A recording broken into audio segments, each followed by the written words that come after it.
السلام علیکم ناظرین، الحفیظ اسکالرز ایک نئی ویڈیو لے کر آپ کی خدمت میں حاضر ہیں۔ ناظرین، آج بہت ہی امپورٹنٹ مسئلے پر بات کرتے ہیں۔ وہ مسئلہ یہ ہے کہ کیا مرد اور عورت کی نماز ایک جیسی ہے یا اس میں کچھ نمایاں فرق موجود ہے؟ بہت سارے علماء کی اپنی اپنی رائے ہے۔ چلیں آج ہم تمام مستند عالمین کی بات کرتے ہیں اور ان کی رائے پوچھتے ہیں کہ وہ اس بارے میں کیا خیال رکھتے ہیں۔ مکتبہ اہل حدیث، مکتبہ اہل سنت اور اہل تشیع کے مستند علماء سے اس مسئلے کے بارے میں دریافت کرتے ہیں۔ ناظرین، اس طرح کی ویڈیوز بنانے کا مقصد آپ لوگوں کو کنفیوز کرنا ہرگز نہیں، بلکہ اس طرح کی ویڈیوز بنانے کا مقصد یہ ہوتا ہے کہ ناظرین تمام قسم کی آراء کو سن کر پھر اس میں سے جو انہیں بہتر محسوس ہوتی ہے اور قرآن و حدیث کے زیادہ نزدیک محسوس ہوتی ہے اس پر عمل کریں۔ تو چلیں آئے بڑھتے ہیں اپنی ویڈیو کی طرف۔ یہ ہے کہ کیا مرد جو ہے وہ تو نبی کریم صلی اللہ علیہ وسلم کے طریقہ کے مطابق نماز ادا کرے گا، جبکہ عورت کیا الگ سے رکوع و سجود کے لیے اس کے کچھ احکامات ہیں؟ اب اس پر ایک تازہ ہی میں نے ایک عالم دین کا رسالہ بھی پڑھا ہے، حدیث عالم میں بڑے مشہور ہیں، انہوں نے لکھا کہ یہ الگ طریقہ کوئی نہیں، مردوں کی طرح یہ سجدے کریں گی، اسی طرح یہ بیٹھیں گی، سب کو لکھا ثبوت دیے، اور کہا کہ اگر چار امام بھی یہ کہتے رہیں تو ہم ان کی بات نہیں مانتے، کوئی حدیث نہیں ہے، چار اماموں کو بھی انہوں نے جھٹلا دیا۔ تو یہ باتیں جو ہے نا بالکل غلط ہے، یہ دین سیکھنے کا کوئی طریقہ نہیں کہ تم لفظ ڈھونڈتے رہو کتابوں میں سے کہ اس میں لکھا کہ عورت یہ کرے مرد کرے، اس طرح تو کوئی بات نہیں بنے گی۔ اللہ کے رسول علیہ السلام کا دین کئی طرح سے آیا، کچھ بعد میں کتابوں میں لکھا گیا، 100-200 سال بعد کچھ لکھا نہیں گیا، وہ عمل کے ذریعے آیا، لوگوں میں چل پڑا، لوگوں نے دیکھا ماں کو وضو کرتے، اس نے اپنی بیٹی کو سکھایا، چل کے تعامل۔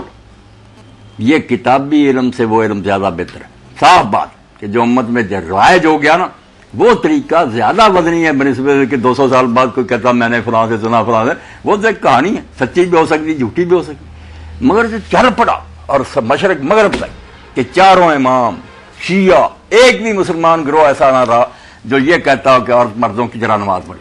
یہ 400 سال بعد ابن حزم کو یاد آ گیا اور تم نے کہنا شروع کر دیا، کوئی ہے ایسا جس نے کہا کہ عورت اور مرد ایک طرح نماز پڑھے؟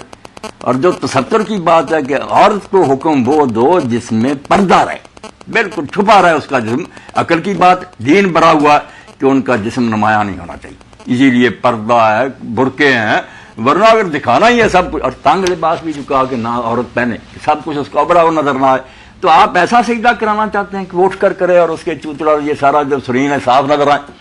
ساری امت نے کہا نہیں، پاؤں ایک طرف نکال دے، پیٹ رانوں کے ساتھ لگائے، زمین پر بچھ جائے، پردہ، بیٹھے بھی اسی طرھ بیٹھے، رکوع میں جائے تو اس طرح نہ رکوع کرے جیسے مرد کرتے، بہت جھکیا اور یہ سارا پیچھے حصہ جو نمایاں ہو گیا، بالکل تھوڑا سا جھکے جو ہاتھ گھٹنوں تک پہنچ جائے، اتنا زیادہ جھکنے کی بالکل معقول باتیں ہیں کہ دین جو عورت کے بارے میں چاہتا کہ یہ عورت ہے چھپانے کے قابل، اس پر بلکہ امام احمد بن حنبل کا المغنی میں دیکھو اس نے رفع یدین کا انکار کر دیا کہ عورت ہاتھ ہی نہ اٹھائے، نہ پہلے نہ شروع، بس اسی طرح ہاتھ رکھ لے، ہاتھ اٹھانے سے بھی ہو سکتا ہے کوئی نمایاں ہو جائے، اور اگر اٹھائے بھی تو سینے کے برابر آدمیوں کی طرح، یعنی ساری امت کے اماموں کو پتا ہے کہ یہ چھپانے کی بات، آپ اٹھتے ہیں بعد میں لکھا نہیں، اب میں 3-4 باتیں کہوں گا، مجھے لکھا دکھا دیں، جیسے یہ ہے نا، ایسے ہی آپ نے کہا تھا مجھ سے حج کے طریقے سیکھو، کوئی عورتوں کے لیے فرق نہیں کیا، مگر کیوں تم بھی مانتے ہو، ساری امت بھی مانتی ہے کہ مرد اونچی آواز سے لبیک کہیں گے، عورتیں نہیں کہیں گے، یہ لکھا ہوا نہیں، کہیں نہیں یہ فرق حضور نے لکھا،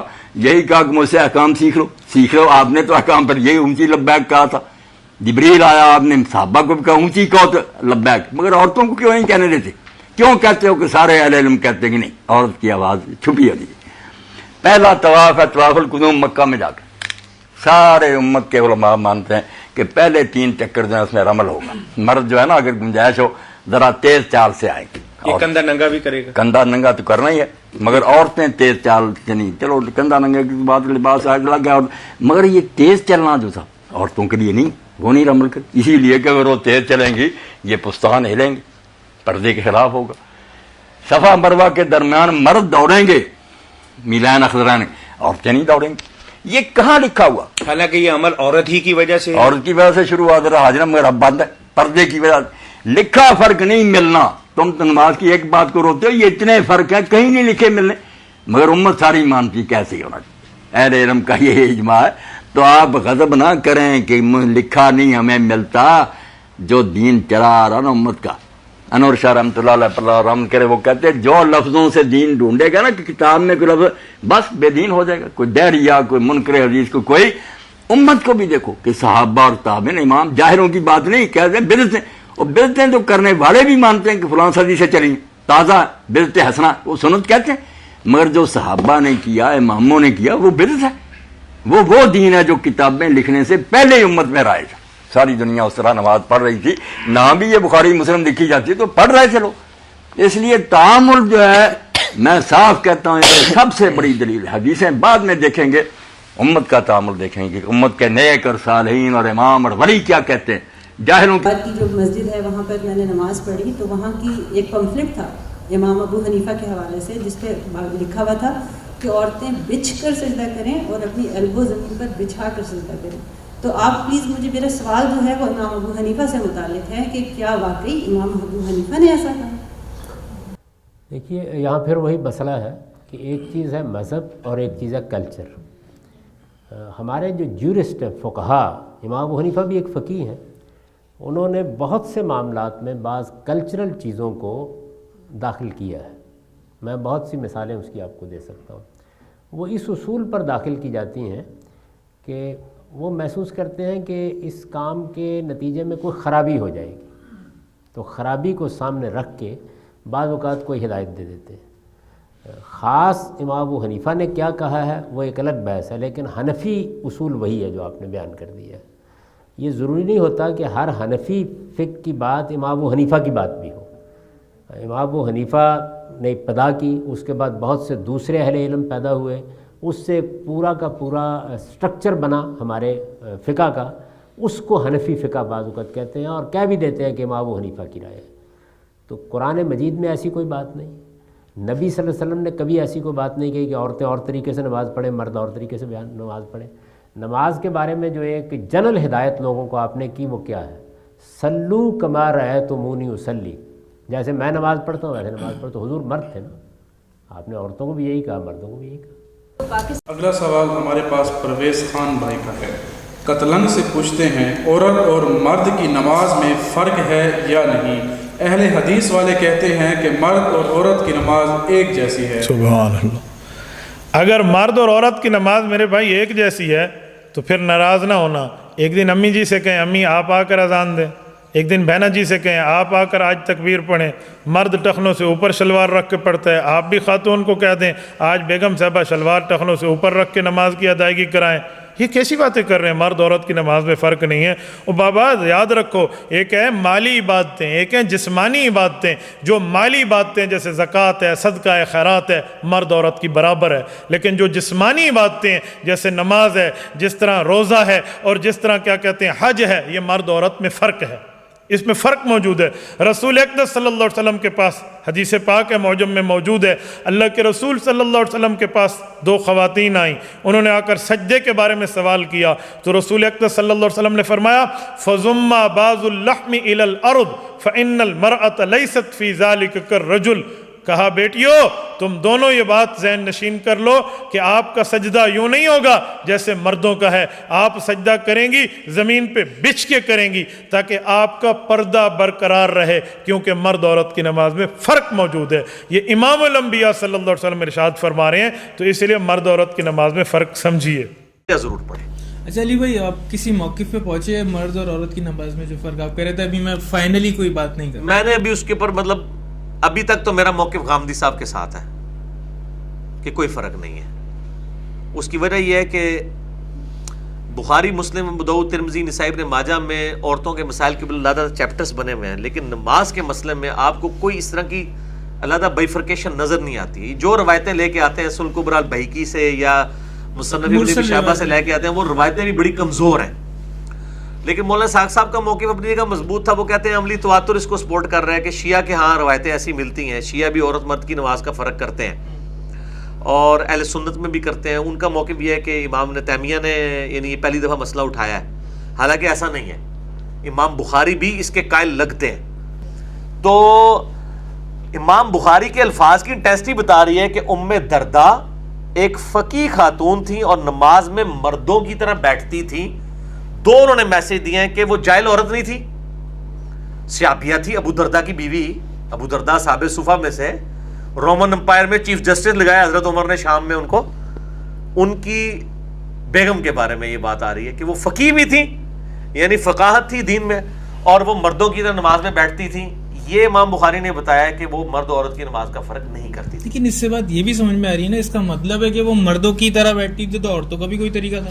جی تو یہ ہوتا ہے نا، یہ مطلب تو ہے نا، یہ بھی نہیں کرنا. جی کیوں کہ وہ مردوں کی طرح بیٹھتی تھی نماز کے اندر، کہ بھئی اس زمانے میں یہ مسئلہ ہوگا. ہم کہتے ہیں مسئلہ ہے، ہم کہتے ہیں کیوں نہیں مسئلہ.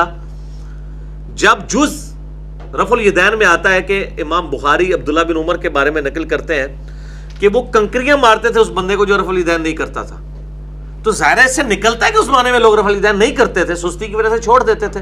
عبداللہ بن عمر ان کو یاد دہانی کرواتے تھے، ٹھیک ہے، متبع سنت ہے، وہ یاد دہانی کراتے تھے. میں یہ بہت بڑا جملہ بولتا ہوں، آج کے دور میں جتنی گمراہیاں موجود ہیں نا، یہ کسی نہ کسی فارم میں صحابہ کے دور سے شروع ہوئی ہیں.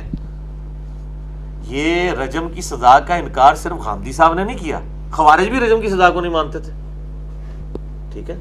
اور خوارج کم از کم تابعین تو تھے نا یار، باقی ان کی تعویل کی غلطی اپنی جگہ، لیکن وہ زمانے کے تھے نا.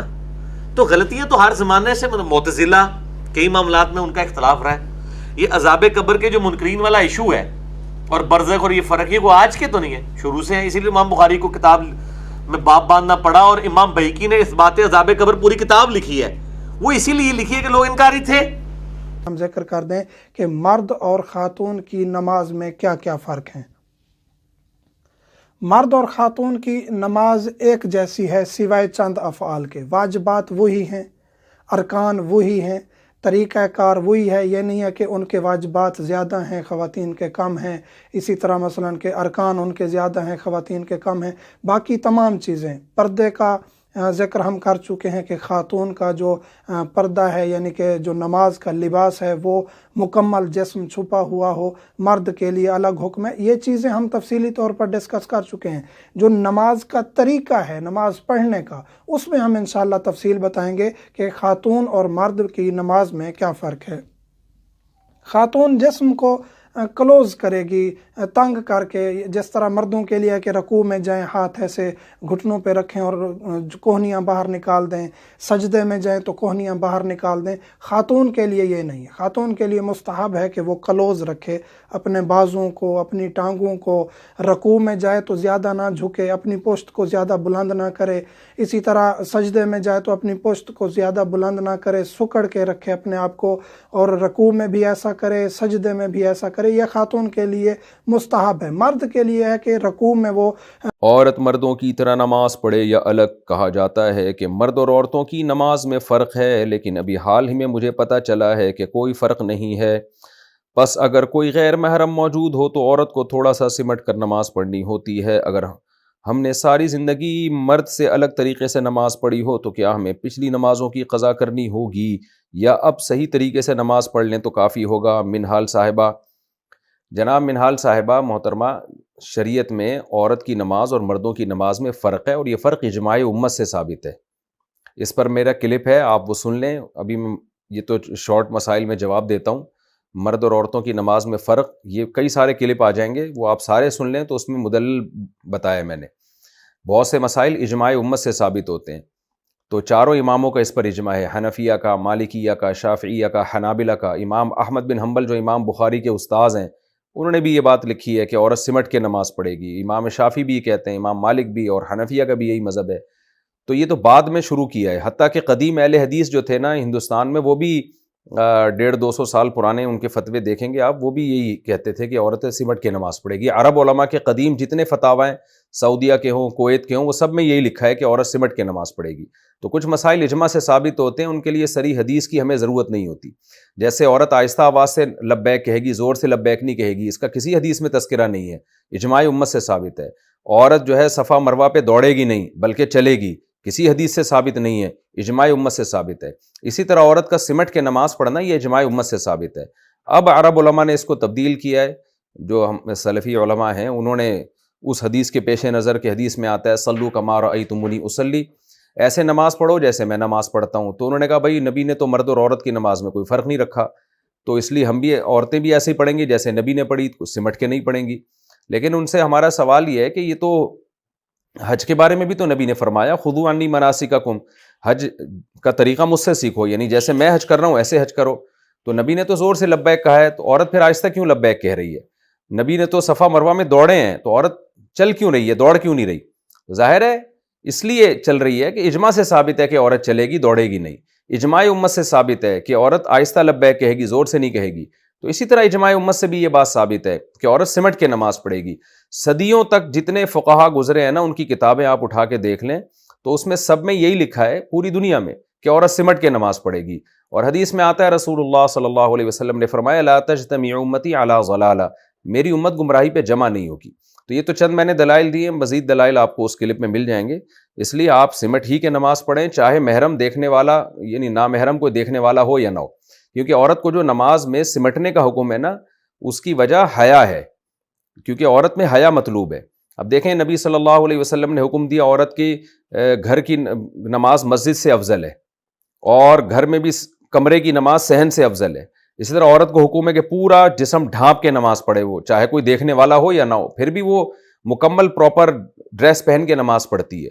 اگر پردے کا تعلق اس سے ہوتا نا کہ کوئی دیکھ رہا ہے یا نہیں دیکھ رہا، نماز میں پردے کا اس سے تعلق ہوتا تو شریعت حکم دیتی کہ بھئی کوئی نامحرم دیکھ رہا ہے تو سر جو ہے وہ آپ ڈھانپ لیں، نامحرم نہیں دیکھ رہا تو سر کھول کے نماز پڑھ لیں. نہ. تو پردے کا جہاں تک تعلق ہے تو عورت کو پورا پراپر پردہ نماز میں کرنا ہے، چاہے کوئی دیکھ رہا ہو چاہے نہ دیکھ رہا ہو، اندھیرے میں ہو روشنی میں ہو. تو اسی طرح سمٹ کے نماز پڑھنے کا تعلق ہے عورت کے پردے سے، تو نماز میں عورت کو سمٹنا ہی پڑے گا، چاہے کوئی دیکھنے والا ہو یا نہ ہو. ہاں یہ ضرور ہے کہ سمٹے بغیر نماز پڑھ لی تو رکن چونکہ نماز کا ادا ہو جاتا ہے، تو نماز تو ادا ہو جائے گی، لوٹانے کی ضرورت نہیں ہے. لیکن بہرحال یہ کام خلاف سنت ہے. عورتوں اور مردوں کی نماز میں کوئی فرق نہیں. رسول اللہ صلی اللہ علیہ وسلم نے فرمایا نماز اسی طرح پڑھو جس طرح تم مجھے نماز پڑھتے ہوئے دیکھتے ہو، یعنی ہو بہو میرے طریقے کے مطابق سب عورتیں اور سب مرد نماز پڑھیں. سلو جمع کا صیغہ ہے، جیسے یا ایھا الذین آمنوا ہوتا ہے جس میں سب شامل ہوتے ہیں. پھر اپنی طرف سے یہ حکم لگانا کہ عورتیں سینے پہ ہاتھ باندھیں، مرد زیر ناف، عورتیں سجدہ کرتے وقت زمین پر کوئی اور شکل اختیار کریں، مرد کوئی اور، یہ دین میں مداخلت ہے. یاد رکھیں کہ تکبیر تحریمہ سے شروع کر کے السلام علیکم ورحمۃ اللہ کہنے تک عورتوں اور مردوں کے لیے ایک ہی شکل اور ایک ہی ہیئت ہے نماز کی. سب کا قیام، رکوع، قومہ، سجدہ، جلسہ استراحت، قعدہ اور ہر مقام پر پڑھنے کی دعائیں یکساں ہیں. رسول اللہ صلی اللہ علیہ وسلم نے مرد اور عورت کی نماز کے طریقے میں کوئی فرق نہیں بتایا. اگر کچھ روایات ہیں بھی تو وہ ضعیف ہیں، یا زیادہ تر آپ کو ائمہ کے اقوال ملیں گے. سینے پر ہاتھ باندھ کر یہ دعا پڑھیں.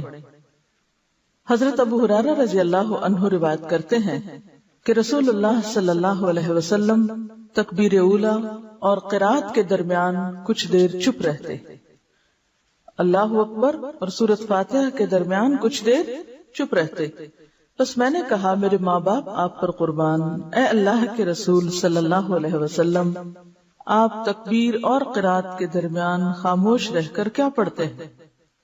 آپ نے فرمایا میں یہ پڑھتا ہوں اللہم باعد بینی و بین خطایایا کما بعدت بین المشرق والمغرب اللہم نقنی من الخطایا کما ینقی الثوب الابید من الدنس اللہم اغسل خطایایا بالماء والثلج والبرد.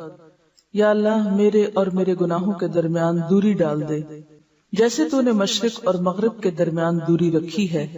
اے اللہ مجھے گناہوں سے اس طرح پاک کر جیسا کہ سفید کپڑا میل سے پاک کیا جاتا ہے. اے اللہ میرے گناہ اپنی بخشش کے پانی، برف اور اولوں سے دھو ڈال.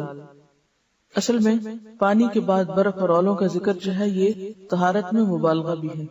اگر آپ نے کہیں برف گری ہوئی دیکھی ہو تو آپ کو اندازہ ہوگا کہ اس کے بعد فضا جس طرح صاف ہوتی ہے اور پورا ایٹماسفیئر جس طرح کلیئر ہوتا ہے وہ صرف بارش سے بھی نہیں ہوتا. یعنی جتنی پولوشن برف باری کے بعد ختم ہوتی ہے اور جس طرح ہر طرف سفید چادر تن جاتی ہے اور رات کے وقت بھی ایسی گلیئر اٹھتی ہے اس سفید برف سے کہ یوں لگتا ہے کہ دن چڑھا ہوا ہے یا کہیں نہ کہیں تیز چاند چمک رہا ہے. عورت کو نماز کیسے پڑھنی چاہیے؟ جیسے مرد کو پڑھنی چاہیے. رسول اللہ صلی اللہ علیہ وسلم کا حکم عورت اور مرد